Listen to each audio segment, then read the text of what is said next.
Magandang araw, podmates! Si Howie Severino muli na may napapanahong kwentuhan. Ang karamihan sa atin ayaw matakot. Pero bakit maraming mahilig pa rin sa ghost stories? At ngayong Halloween, may face-to-face ghost tours na ng Maynila, the so-called dark history of Intramuros. Ang guide natin ay si Benjamin Canapi na susubukang manakot uli sa mga darating na araw. Magandang araw sa iyo, Benjamin Canapi. Magandang araw, Howie. Pleasure to be here. Yeah, thank you for joining us. Benjamin, nagsimula ka magbigay ng Halloween tours noong 2020 pero virtual, no? Sample nga or appetizer ng isang nakakatakot na storya sa iyong tour. Usually kasi the tour start at the San Agustin Church. So sa Intramuros. Sa Intramuros. Back in the 1600s kasi, one of the Agustinian provincial, rector provincial, si Father Vicente Sepulveda, was discovered dead in his room 20 days upon assuming his position.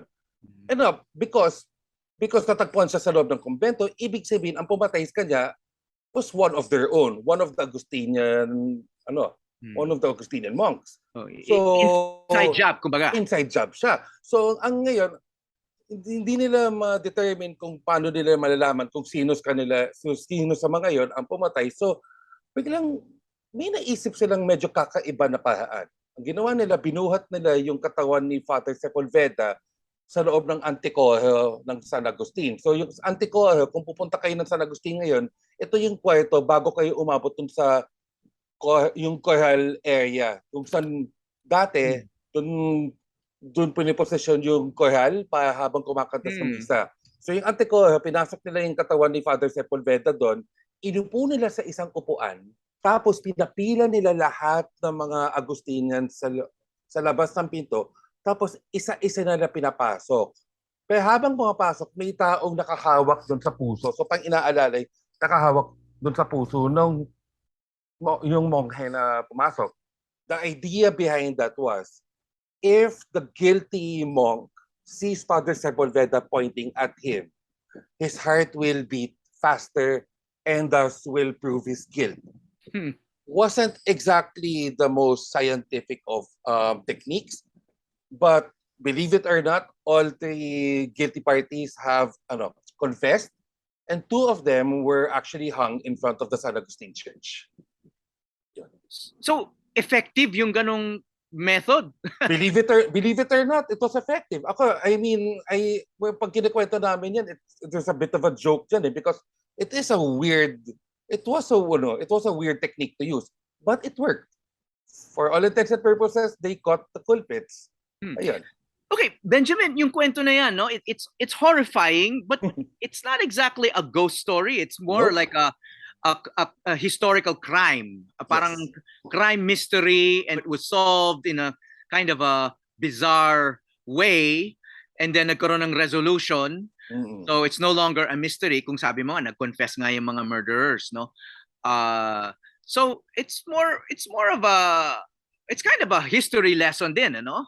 Yes. So how is it a Halloween story though? I mean, kasi Halloween, 'di ba, parang may mga supernatural beings, mga flying goblins and ghosts and all of that, mga white ladies. Or hook mo lang 'yon para magbahagi ng aral tungkol sa ating kasaysayan. Yeah, I think you got it. Yun exactly yun eh. Because we knew that if we wanted to do a Halloween themed tour, that we cannot just rely on the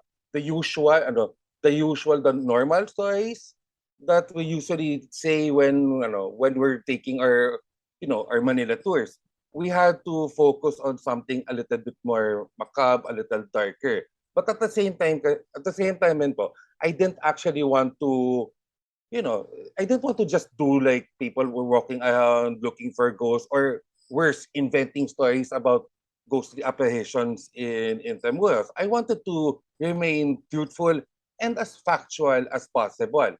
To that extent, we started looking for darker stories or stories that don't usually get told in normal tours. And to that effect, I think I was pretty successful naman eh. Now, the Halloween tours that we do, quote unquote, still, we still have ghost stories, but they're either a urban legend level. So, I mean, it's a nice anecdote to share to the people doon because these are the stories that have been passed on from people to people, employee to employee, student to student, or there are alleged ghost sightings there that we are able to tie into actual historical events that happened in Intramuros. So, Yeah, kasi maraming ghost stories naman talaga nakaugat sa mga totoong events, no? yes. Pero dahil nga nanatiling mystery, parang kapanipaniwala din yung ghost Yes. explanation. In this case, no, mukhang na-solve yung mystery, no? And pero ano yung motive pala ng itong mga nag-confess na sila yung pumatay kay Sepulveda? Simply put, they found the Father Sepulveda to be too strict, too exacting, too harsh. He really followed the letter of the law. And if the accountings are to be believed, it would seem that the Augustinians were enjoying a bit of too much freedom. Medyo they were staying a little bit from their, what they call this, from their calling, so to speak. In short, pumaparty sila masyado. At saka mukhang personal, no? Personal. Mukhang personal. It was not a robbery for his No. jewelry or anything like that, no? No, they wanted to dispose of him lang talaga. So yung purpose mo is, like the best tours is really to educate people and Yes. gimmick na lang nung yung dark history or Yes. yung mananakot ka, no? Kasi hindi ka naman mauubusan ng mga nakakatakot na storya na totoo sa Maynila because we've had a very violent history in Manila, no? Siguro dating from that time all the way to today, di ba? Yung drug war lang, ang dami-daming napatay doon. Hanggang ngayon, karamihan doon mystery, di ba? Exactly. But of course, most of your stories are from way back, di ba? But gaano ka recent na ba yung mga pinaka-recent mong mga kwento? So that yung kinwento mo ngayon tungkol sa murder ni Father Sepulveda was 1600s. Yes. But I understand you also do American era. Do you do martial law tours, for example?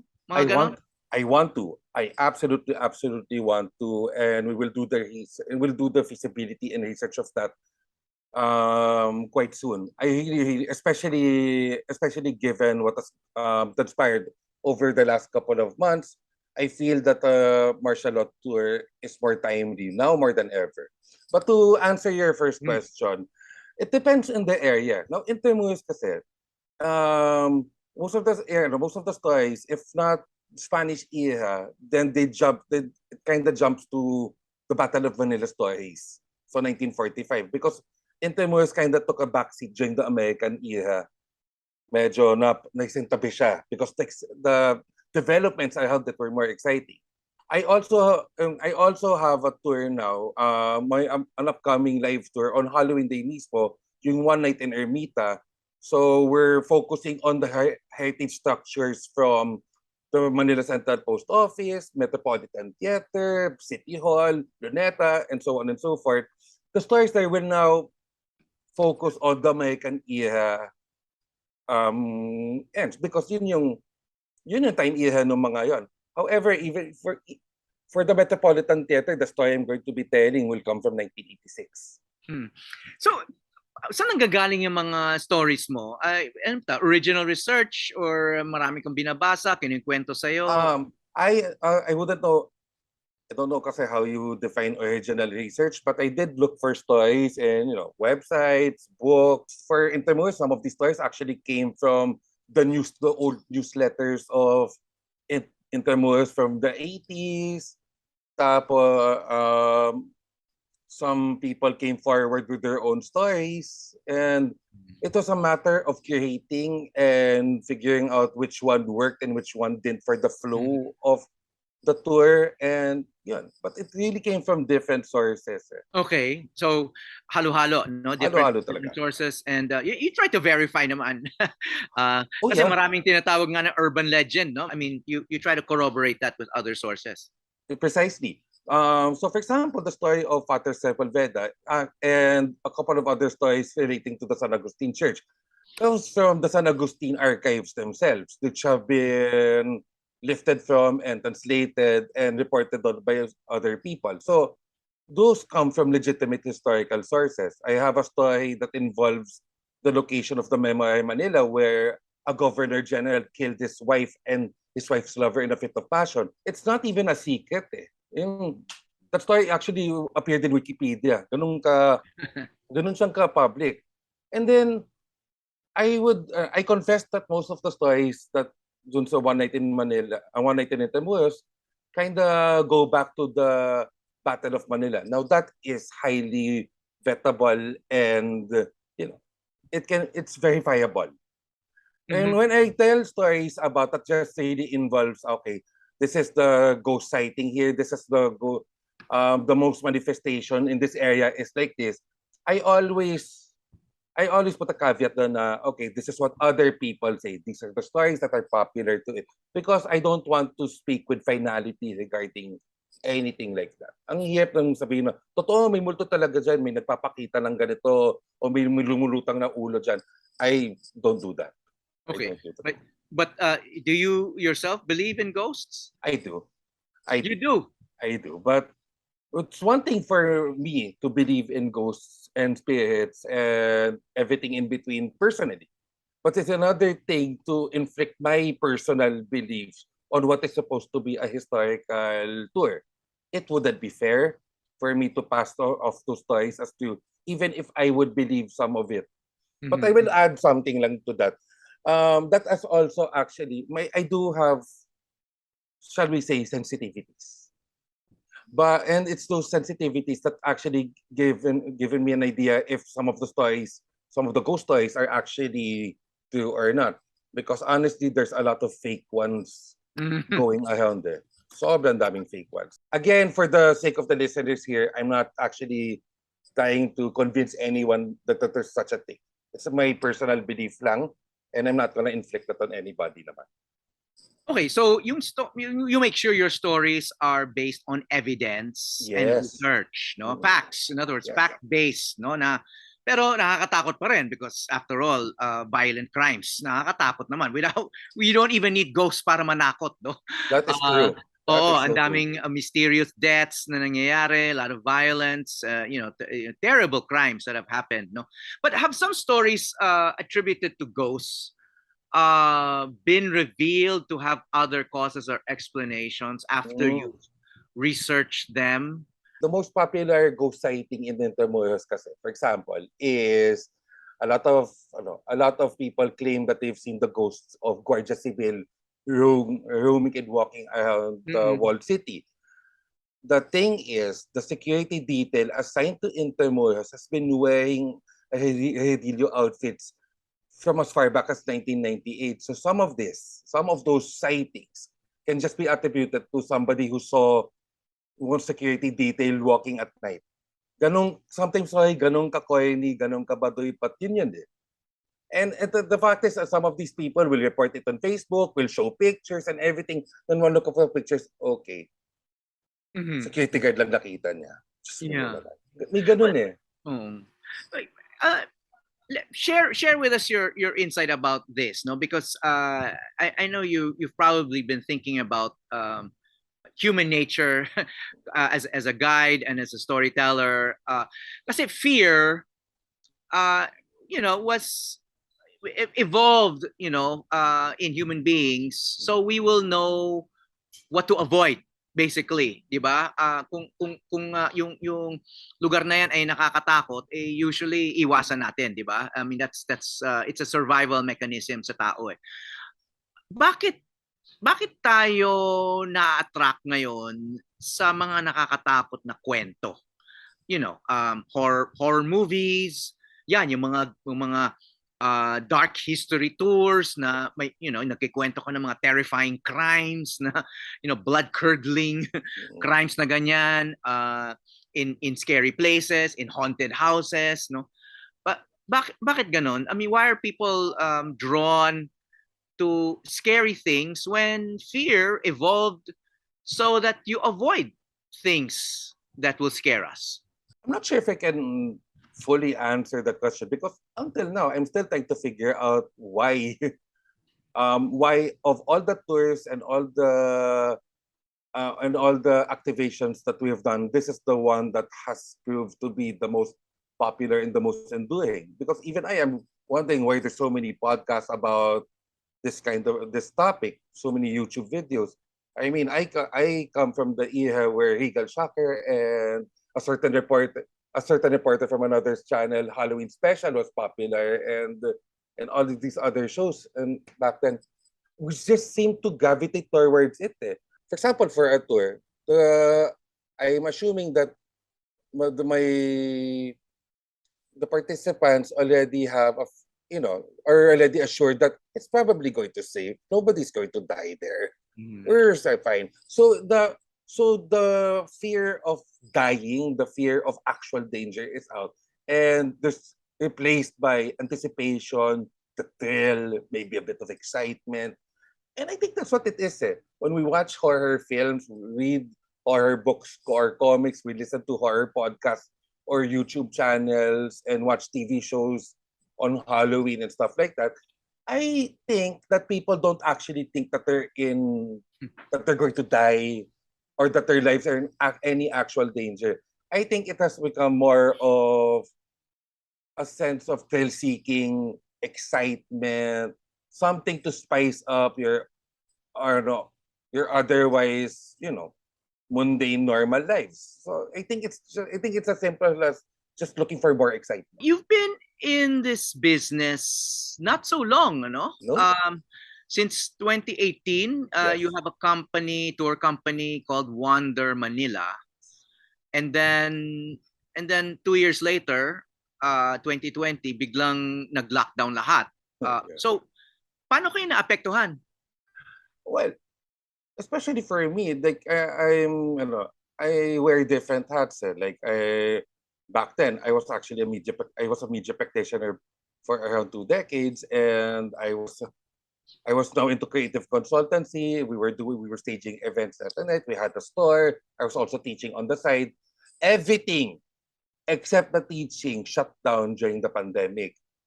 Now now I wanted to figure out a way where I could maybe, augment my instructor's salary, and out of everything else that I was doing, parang the idea of giving virtual online tours seemed to make the most sense.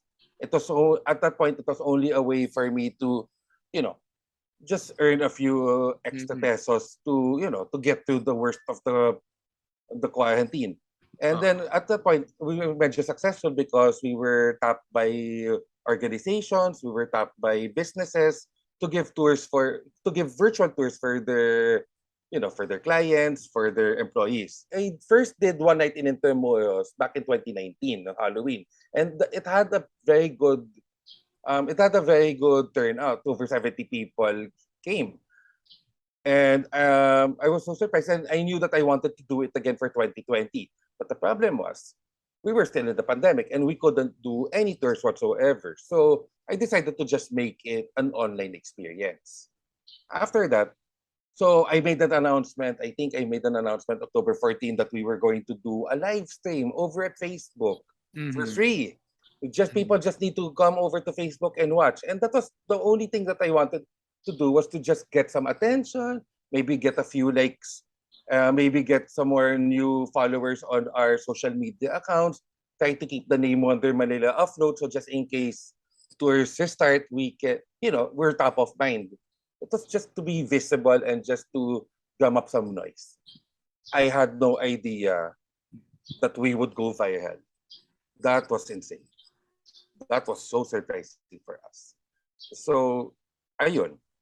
And when we were doing the announcement went viral, and at some point, all of a sudden, we were 10,000 engagements, and then social media accounts of newspapers started picking it up and announcing it, and all of a sudden, there were interviews and stuff, and that kind of gave me a lot of anxiety because prior to that point, when I say I'm giving a virtual tour, I'm just basically giving a PowerPoint presentation with some video clips, and all of a sudden, if people are going to really check this out, I really had to improve what the final product looked like. So I taught myself a new software called OBS. I went to Intermurals and shot some materials. I really went out all out and edited it. I figured out how to do it. And then, as they say, the rest is history. Well, I saw one version, no? You probably have several versions. Yung version na panood ko, I guess that was one of those that went viral na rin, ano? Parang you're just giving a talk, a lecture, no, na may magagandang litrato, no? But Yes. there didn't seem to be too many gimmicks. A lot of it was straight information, but much of it most people probably did not know, no, hindi naman yan tinitake up sa sa history class, no, sa school, no, so a lot of it was pretty interesting, no? But ano yung feedback sa iyo? Why do you think it caught on, no? Bakit maraming nakagusto dito sa iyong virtual tour ng Intramuros? When we first staged that, we knew that the numbers hit big, and we now basically now, because of that, have two major markets. I think we were expecting that once people figured out that it wasn't a ghost tour talaga, we thought that the numbers would suddenly drop. But when it sustained to around the 22,000 viewer level, so oh my God, we're onto something here. The feedback sa akin was that they never knew that the stories existed, and it was a different way. It was such a different experience from the Intramuros that they knew, or the Intramuros that they thought they knew. And the slightly heartbreaking truth behind all of this is the stories have always existed. Now, granted, a lot of tourists will probably not talk about priests murdering other priests or governor generals murdering wives and stuff like that. But for example, the Battle of Manila is such a hot topic that's been discussed to death on so many platforms, and yet you have people who've never heard of it. And I think that's what caught onto a lot of people. They came in looking for ghosts and tales. They came out of it with more information than they were bargaining for. I think that's where we hit it out of the park. Mm-hmm. Okay, you do this, no, not just because it's fun, no. I mean, it's a job. I mean, you have to earn a living. This is a livelihood. Yes. Tourism. You're part of the tourism industry, but it's still an online talk, no, with pictures. Unlike walking around with a real guide and having a face-to-face interaction. Ano yung business model nito, no? Because ang daming talks. Ang daming webinars na very interesting din, no? Na libre. I attend these webinars, these online talks, maybe a couple of times a week, di ba? And karamihan sa kanila libre. Is it possible to make a living this way? Okay, I'm going to say no. It's going to be wag naman no. It's going to be very, very challenging if this is your only source of income. There are so many challenges to surmount now. Number one, for online experiences, they were very, very hot back in 2020. But we also noticed that after the first quarter of 2021, the demand and requests for online experiences totally cratered. Because at that point, people were already allowed to step out and do things already. The moment people could go out, online engagements dropped across the field naman. So, as far as business model is concerned, kasi with, again, yung tours ko, the private tours kasi, that's over Zoom, and ideally, if an office is going to engage me, I'm already paid in advance before I do the Mm. tours. It's a private agreement. Oo. Parang kino-commission When ka. Oo, exactly. So, tapos pag yung mga the freebie tours naman, they're absolutely free. I don't go behind the paywall because the goal there is to reach as many people as possible. Mm. The goal was not to make money out of those talks. They were meant to create to get attention, create noise, and hopefully educate some people. Mm.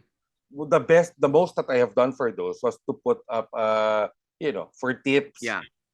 for people who want to pay for the appreciation, they can deposit to GCash and And Maya, people do. and I mean, people parang did. parang Oh, voluntary donation eh. okay. Yes, okay. So we've staged I think 3 or 4 online experience, 5 online experiences for free total. Yung 4 doon, yeah, may nakuha kaming konti but it wasn't that much, which is to be expected naman. Mm. The one night in Intramuros tour no 2020 on the other hand, yun that made quite a lot of money. Surprising. From donations. Oh yes. Okay. That was surprising.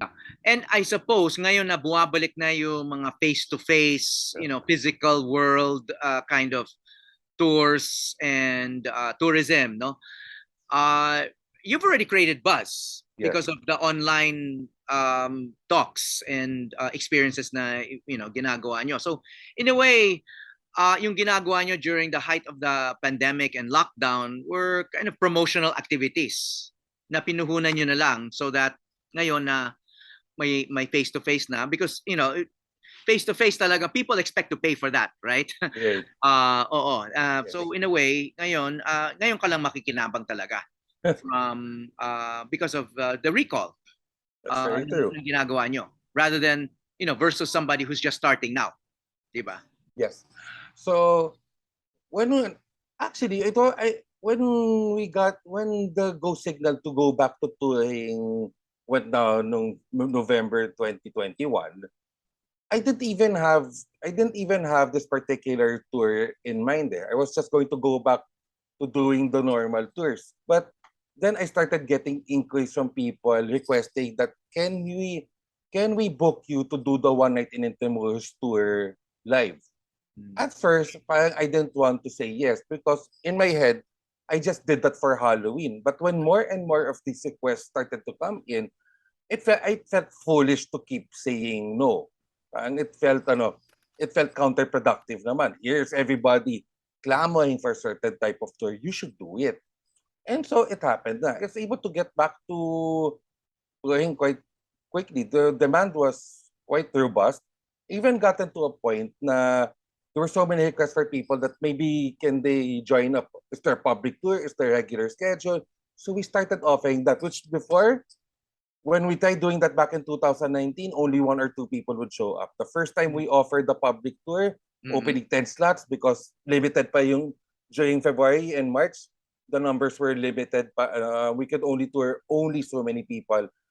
We started filling those slots up for 1 hour, 2 hours, 1 day lang. Punong-puno na yung slots. And then, it just kind of continued. April, May, June, we'd do one tour a month. It gets filled up in 3 days. And then it went crazy July. So ngayon, no? Do you think tourism in general is in full recovery mode? Oh yes. If I just actually remarked about that last Saturday because last Saturday I was in Intramuros in the morning to do a tour and I saw almost every single tour operation and then some that I've never seen before. On top of just way so many people within the walled city on Saturday, punong-puno siya and the atmosphere was electric. Yes, I think tourism is back and tourism is back with a vengeance. So ikaw, you talk about your tours being experiential. Yes. Kasi before mga tours were described as being sightseeing, di ba? Yes. Ngayon they're experiential. What do you mean by that? As much as possible, I'd like the tours to be more memorable. Now, one of the ways that we did that was to just go beyond just go beyond the usual facts and try to create a story out of it.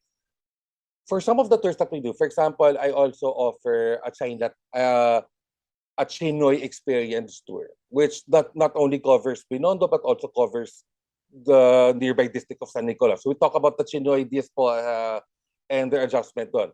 So of course, you need to eat. You need to eat. So we'll eat a Hokkien cuisine in San Nicolas. And when we talk about the cottage industries that are there, like distilling ilang-ilang into perfume, then I have a bottle of ilang-ilang essence, which I make everyone smell. I mean, little things and little bits and pieces like that. That just that just help lock on the memories, the memories, and to what I'm saying, might help people remember the lessons a bit more. Mm. Well, of course, you're not the first to do this, No, no? I am not. Yeah. Nabanggit mo kanina si Carlos Celdran Yes. as having a store in Intramuros, but he was also very well known for his own experiential tours, no? Before he had to leave for Madrid, he went to Madrid and then died there, no? But Unfortunately. how much influence has he had on people like you?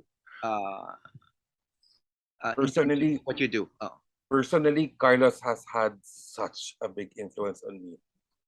The first time, I think my turning point moment came in 2006 when I attended one of his tours. And so I suddenly heard about the Battle of Manila and all of that. And if you've attended these tours, you know that he's very, very theatric and very, very dramatic, and he really gets into it.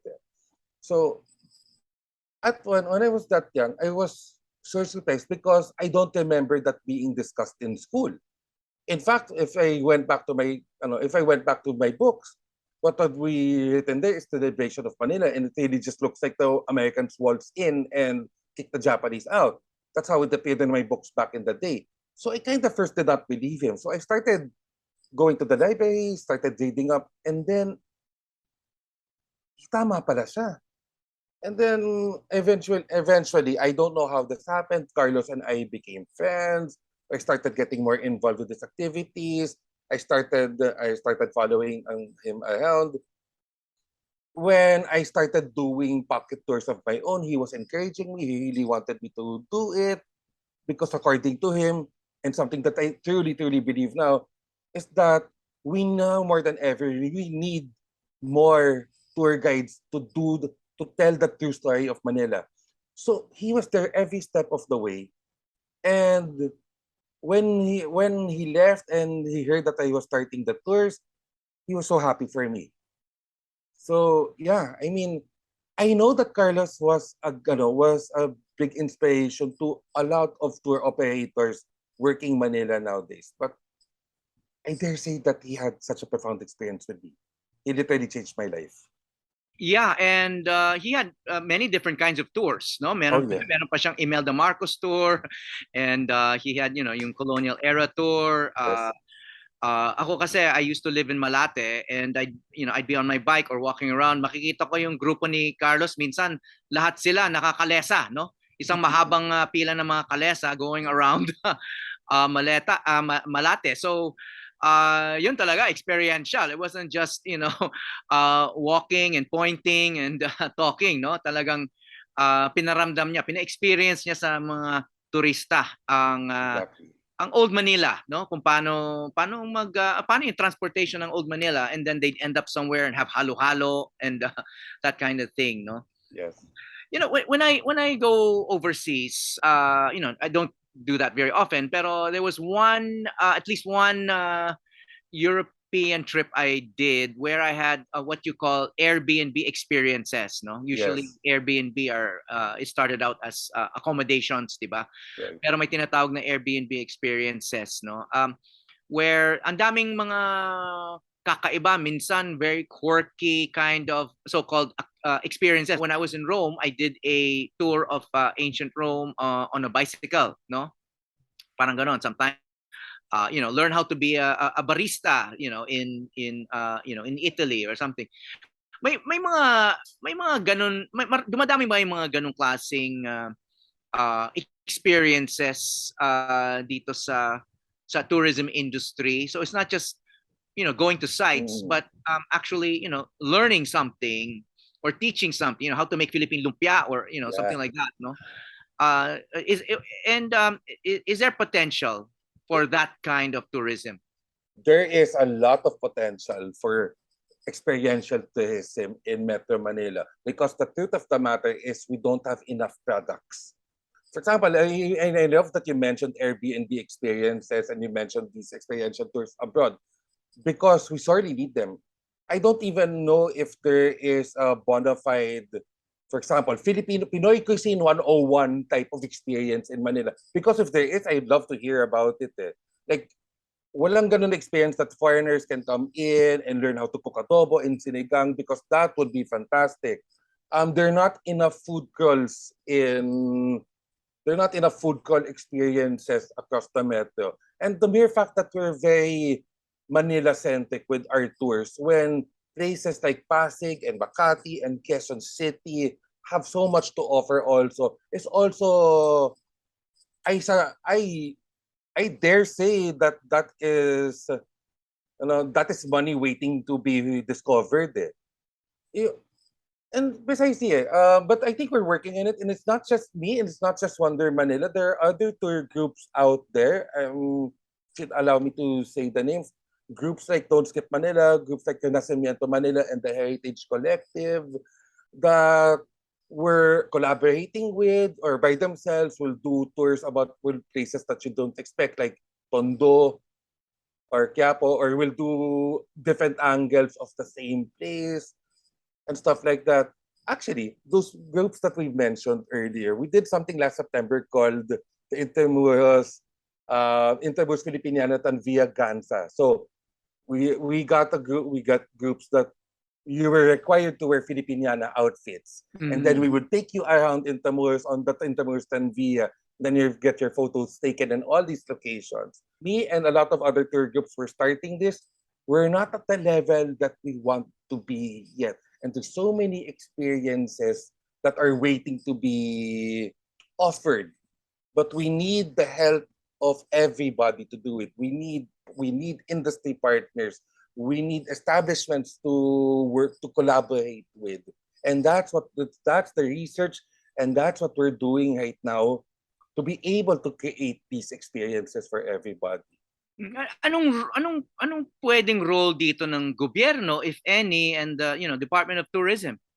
Actually, the Department of Tourism can do so many things. They can open doors for tourism entrepreneurs to really get into it in the promotions, maybe tying things together, interconnecting us with the other regions would be so fantastic. Basically, allowing us some leeway here, maybe giving us access to areas that we normally wouldn't have access to.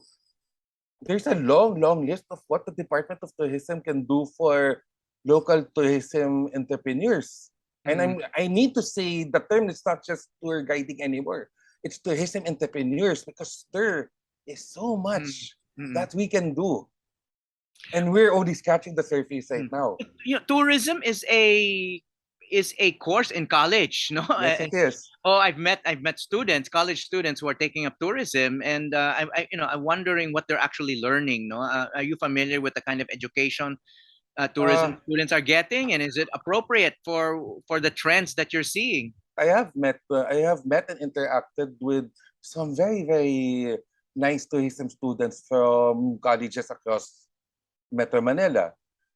I feel that the tourism prepares them for a career in doing bigger tours, doing tour operations, being assigned abroad, the bigger infrastructure stuff.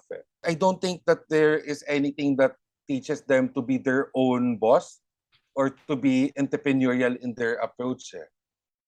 I'm not saying that all of them are going to end up as stewardess or tour operators. I'm thinking lang that mas macro yung trust ng tourism courses. It's kind of okay. I think the closest analogy I can think of based on my experiences is mass communication courses. Mhm. Diba? Parang mass communication courses, they prepare you for a career and you're expected to end up in GMA or the other networks, or maybe if you're a film major like me, to end up working for Star Cinema and Regal and Viva and all of those. But I don't think any of these courses are actually pushing you to, set up your own production house or Mm. be an independent director or be Mm. an independent filmmaker. Mm. It's simply not the trust. Is there anything wrong with that person? No, there's not. There's safety and stability and assurance with, joining the bigger machinery. So what's the story about Intramuros or aspect of Intramuros that surprises Ah, tourists the most? that most of Interboros is brand new, relative. That not the only the San Agustin Church survived the Battle of Manila in 1945.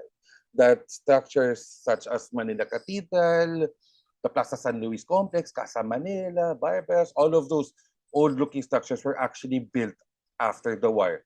In fact, as recently as 1980. And then they realized how much we've actually lost because we were trapped in the middle of a battle that we shouldn't have been part of in the first place. Manila is usually just the gateway for a lot of uh, tourists, especially foreign tourists, no, to the beaches and islands Of course. of our country. And you've said that Manila is underappreciated. No, one reason why you do this tour. No, so the question is, what is there to love about Manila? Manila is a fantastic melting pot, first and foremost. Even if you didn't do the tours, which by the way, you should. And just walking around at night, experiencing the food, and even going beyond Filipino food, we have some of the best food we have some of the best food and variety in the Southeast Asian region. I stand behind that statement 100%. As far as culture and history are concerned naman, and heritage, Hmm. Manila has a tumultuous, complicated history that actually spans the pre-colonial period.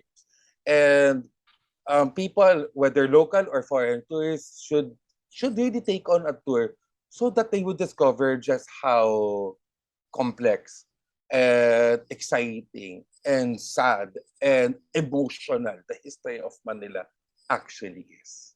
Maraming salamat, Benjamin Canapi, sa lahat ng ginagawa mo para sa ating underappreciated na lungsod na Maynila. Please keep reminding us of the things that we should love about it. Mabuhay ka, Benjamin Canapi ng Wander Manila. Thank you so much for joining us. Thank you for having me. Hi, I'm Howie Severino. Check out the Howie Severino Podcast, an original for GMA News and Public Affairs. New episodes will stream every Thursday. Listen for free on Spotify, Apple Podcasts, Google Podcasts, and other platforms.